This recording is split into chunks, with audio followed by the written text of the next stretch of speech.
Welcome to the studio. It's Froyle here and I'm so glad you've joined me. Today we're creating with rich, beautiful, luscious colors.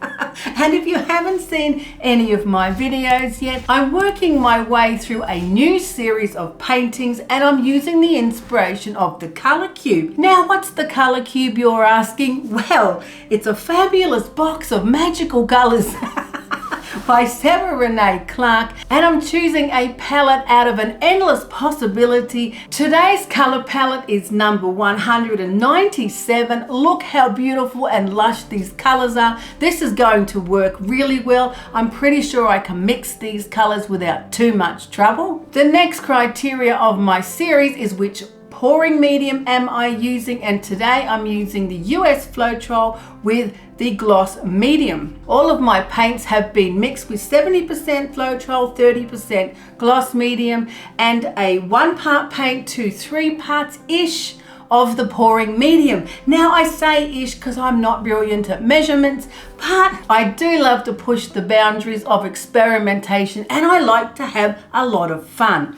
So I've got my color palette, I've got my pouring medium. What are we going to do with the technique? I'm thinking of pulling out my cookie cutters and doing an open pour. And will I add embellishments? Absolutely. I'm either adding embellishments into the painting, before the painting, or after the painting, because there's so many possibilities and so many ways to really explore abstract art. So here are the colors that I've mixed up to go with the color palette that we're using today. We've got purple, auburn, scarlet, rose tan, and black. Now, I don't really want to use too much black. I don't want it to get too dark, but I'm also sneaking in a little of the Amsterdam in Pearl Red. I haven't tried it before, and I bought this tiny weeny little sample pack of the various pearlescent colors. So I'm going to put that in the mix today because we got such beautiful dark rich colors, and let's see what it does. That's going to be a bit of fun. I've also been experimenting with the Liquitex spray paints. I absolutely love this. It's an acrylic spray paint. It's compatible with acrylic paints. I love it. It adds a beautiful bling and it beads up on the paint surface when you spray it on. But I might spray it into my open cup today because I haven't tried that before and I love experimenting with new ideas. So let's get moving and let's get some paint on the canvas. Here's my fabulous collection of cookie cutters. Aren't they glorious? So what size do we want to do? I'm thinking, oh, they're a bit small. So, let's do a few. That one, that one, that one.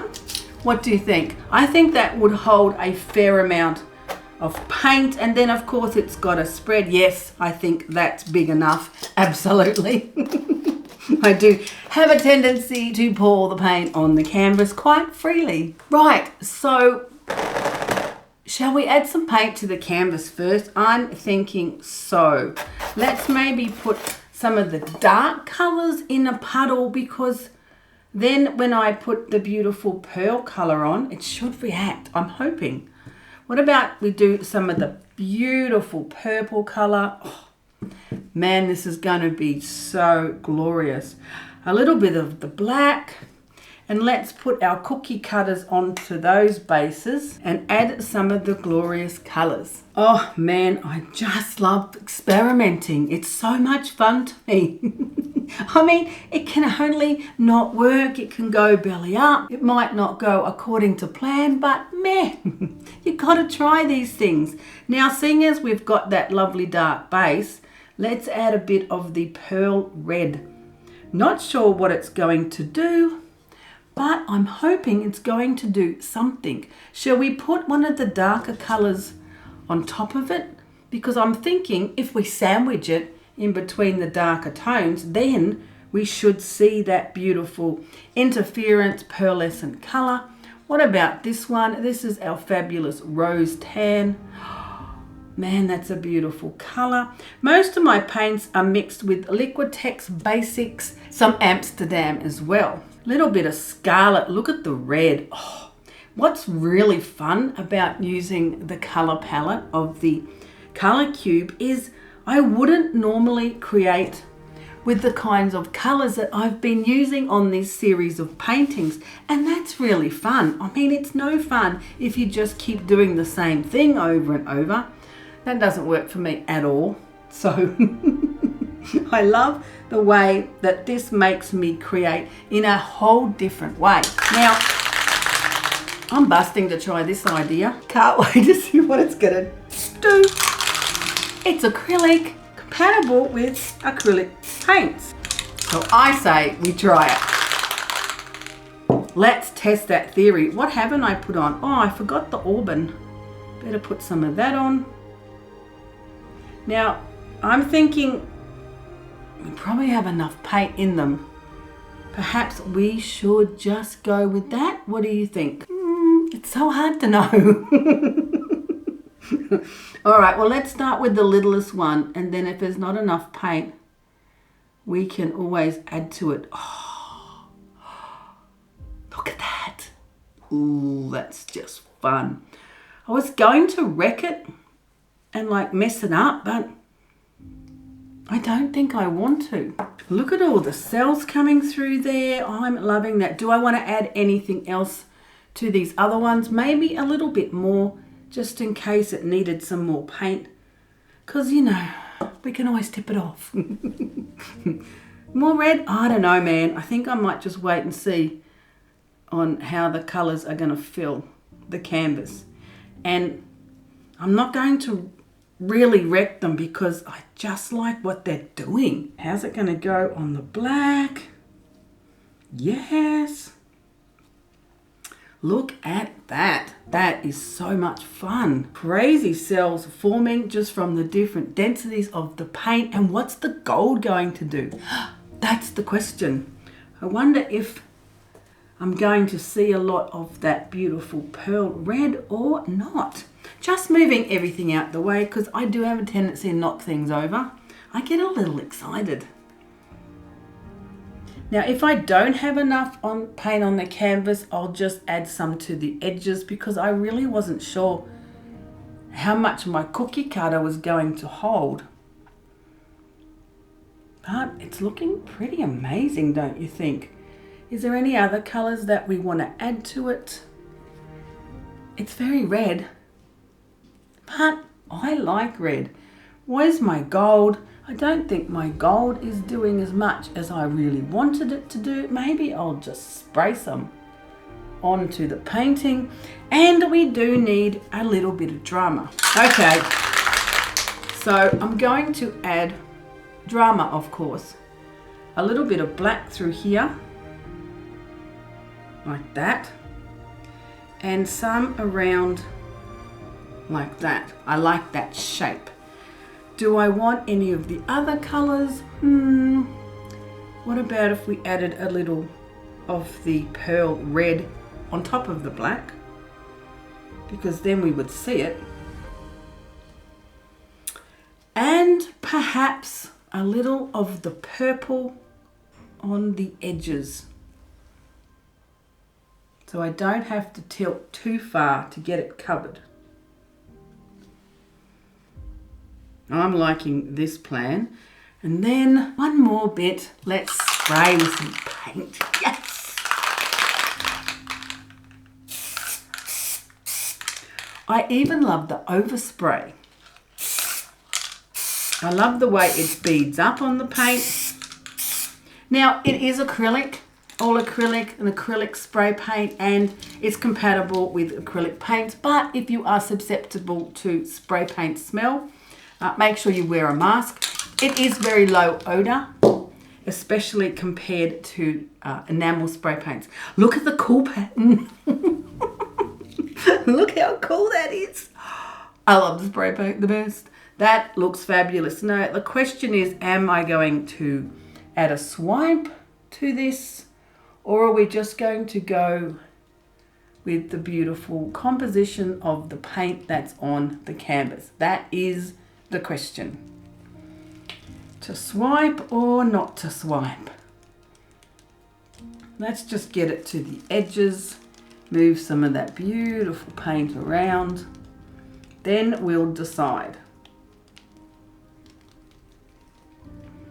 Wow, that gold paint on the purple looks amazing.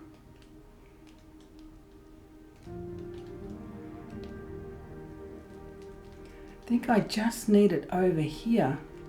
Okay, now how's it looking? How's our composition coming together? Are we happy? You know, I'm pretty happy. I'm thinking I like it in a vertical format. I've been doing that a bit lately, turning them, starting one way and finishing another. That's the beauty of abstract art. You can create it however you want, and it doesn't have to stay that way. If you don't like it, change it.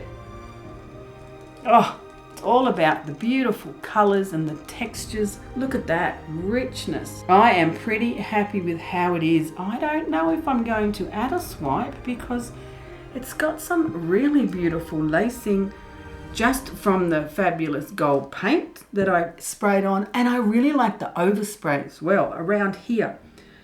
I don't want to put my drippy hands across it because last time I did that it dripped on my painting. So we're not going to do that today.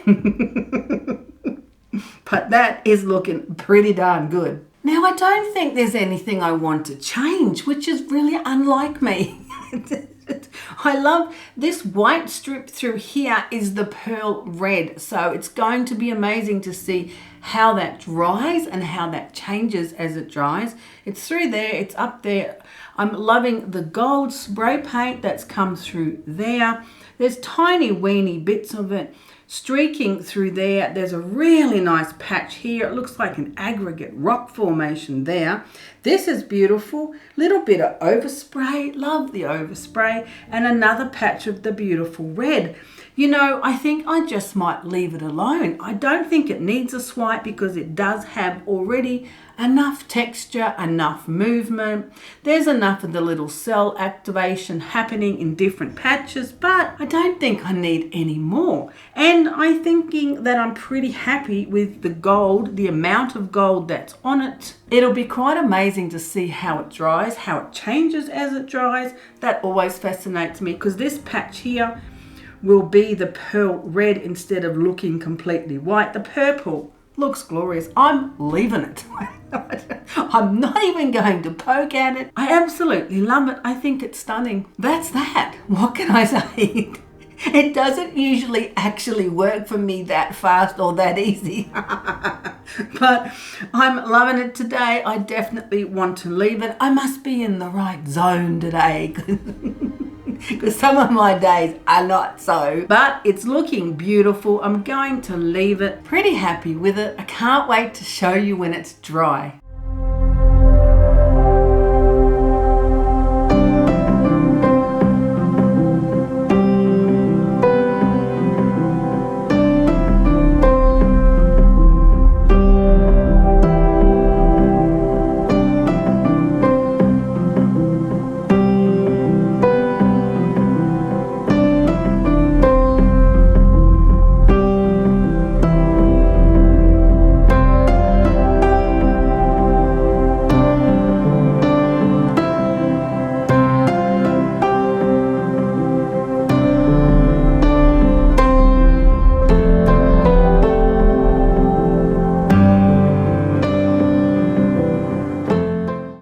A look at how beautiful the painting's dried up.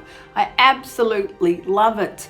I love the fabulous texture of the spray paint. Man, I'm loving that right now. And look at the glorious color here of the pearl red that I used from the Amsterdam. I had a tiny little tube. It looks beautiful. It sits great on the darker colors and you can see it through the different areas of the painting. It worked really well. I think it worked better than I thought it was going to. Now I'm loving it. It needs a varnish clearly. Kind of annoying me at the moment how flat they dry up. I'm going to do some experiments soon without the Floetrol because I want to see if I can get them to dry up a lot glossier. But I do love it, and I like it like this better in the vertical format. I think these areas are beautiful in the different textures and the tones of the colors, but I do want to add something else to it. So I've pulled out one of my stencils, and I'm going to put some beautiful birds in this area here. I'm liking the idea of putting a composition piece round like that on the curve, and this one is going to work perfect. Now I just want this half of the stencil and not that half, so I think I'll tape off some areas there just so it makes it a little bit easier and I don't get paint absolutely everywhere. I want it to sit on the tip here at the bottom, and I want it to curve up like that way. So that's how I want it to sit. I'm going to use the Amsterdam bronze because, oh man, I'm loving this color. It's going to work really well with these tones, and I'm going to put a little heavy gel gloss into my mix of paint to make it a little stiffer because it just works well with the stencils, makes them a little more crispy, and I like it when it's nice and thick and raised on the painting surface. So I've got the stencil where I want it. I'm just going to put some tape at the top and the bottom to help secure it in place, and then tape out the areas where I don't want the paint to go. Of course, you can always wipe the paint off if you end up putting it somewhere you don't want it because the painting's lovely and dry, but I find it's just easier to tape the sections off. Then I put a nice even coat with a palette knife straight over the top. I try not to go back and forwards too many times because it's really easy to get your knife stuck under the stencil. Yes, I have done that quite a few times. Are you ready? Are you ready? Ta-da! Ta-da! Ah, it's looking beautiful. That color is just perfect. Now I'm going to leave it a few days, maybe a week, for it to dry entirely, and then I'm going to varnish it up. I'll show you when it's varnished. It's going to look amazing. Look at how good the painting is dried up. And now I'm going to give it a varnish. I like to use a brush-on varnish. I find that it covers the canvas better, and Liquitex gloss varnish right now is the favorite one that I'm using. So I put it in a dish. I use a really soft brush. I like to brush on the first coat one way, say horizontal, and then the next day I like to put the second coat on vertical. That way the painting gets a good coverage of the varnish. It's thick and glossy, and look how fabulous it looks now, all nice and shiny. It brings out all of the beautiful rich colors. What I love about this painting is how fabulous the beautiful interference red, or the pearl red from Amsterdam, looks there on the canvas. When you look at it in one direction, it looks quite white, especially when a bright light's on it. But when you look at it in a different direction, it's got a real pinky tone to it. So much fun. And I think the stencil of these beautiful birds on the flowers really enhances this painting with all of these beautiful background textures. I absolutely love using the spray paint, the Liquitex acrylic spray paint, because it's so compatible with the other paints. It's working really well, and right now it's my favorite. I think this painting has turned out absolutely beautiful. There's something quite special about it. It's all ready to go. I've taped and strung it, little felts on the back, my label, a string to hang it on the wall, and look how absolutely beautiful it looks. Thanks for joining me today. I had so much fun creating this painting. I really enjoyed using the different pearl paints, and of course, I love the spray paint. The beautiful stencil worked out fantastic. Now don't forget, you can find more information in the description under the video if you want to know what paints I'm using or where to get the different supplies. And I hope you're going to join me next time in the studio.